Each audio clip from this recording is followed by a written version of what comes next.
The FIA introduced a fresh technical rule at the Imola race, and it seems to have had a bigger impact on McLaren than anyone expected.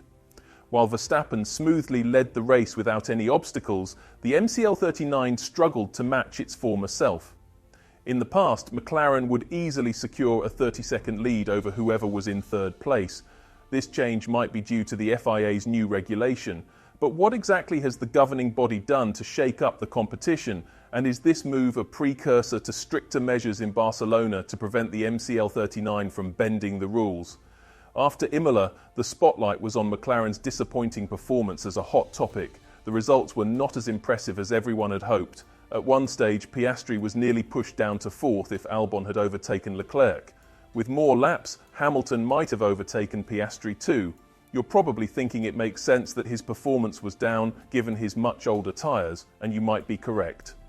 But there could be more at play here than just tyre wear. The MCL39's sluggish speed might also be linked to a technical change introduced by the FIA during the Imola race. There were two key communication issues that the FIA addressed right before the Imola Grand Prix. The first was about how the depths of skid block materials are measured. Some teams were finding cunning ways to pass these checks that ensure the car's plank is not worn down too much after the race. It's worth mentioning that Piastri's car was inspected post-Miami Grand Prix, so there's a chance this connects with the FIA's latest measures. The second part of this directive clarified what materials could be used in the skid areas and the method of their attachment. This change aims to prevent teams from pushing boundaries while still passing the depth checks. So, what are the implications for the cars on the track? Teams that were previously using a strategy to keep their cars closer to the ground had to raise them for the Imola race.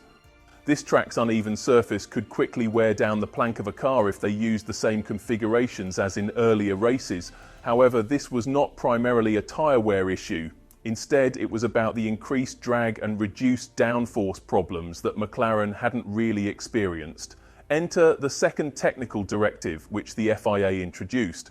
Although it didn't alter any rule interpretations, it focused on enhancing dialogue with Red Bull, tackling questions about potential devices for tyre cooling. Red Bull has often questioned how McLaren managed to achieve their results without detection, initially suspecting they used water within the tyres, which turned out to be unlikely. This led to speculation about phase-changing materials. The FIA has now clarified that several design ideas involving water cooling for wheel assemblies and tyres, along with other systems, are banned.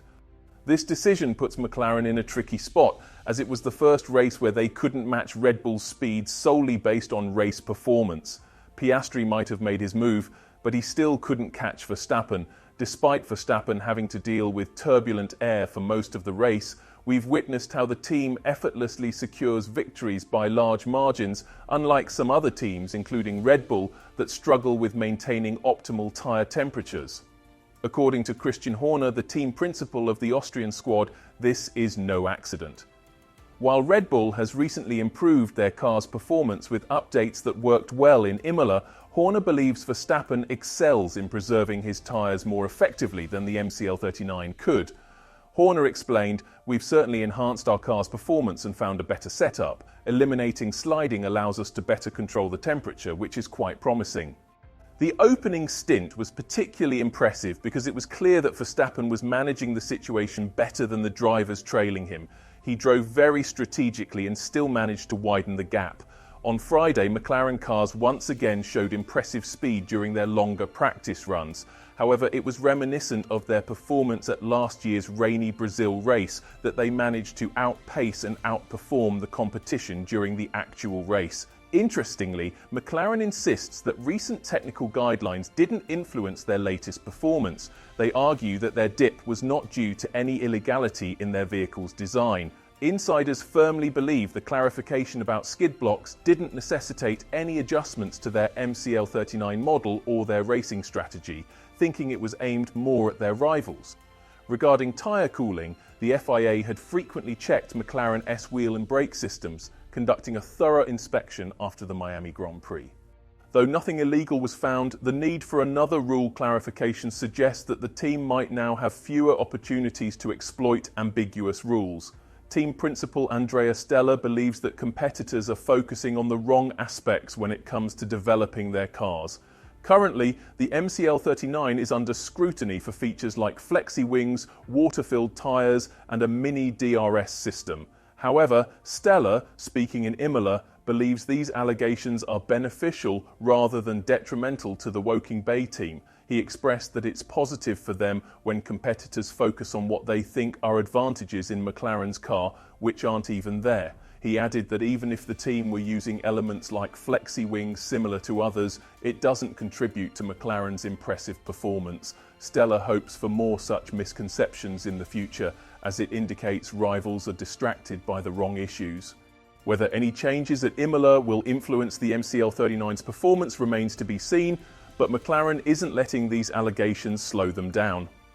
The next topic of interest is the upcoming scrutiny in Barcelona, where the rest of the teams firmly believe that McLaren's lead will be reduced due to the alleged additional flexibility in their front wing, which aids them in low-speed corners.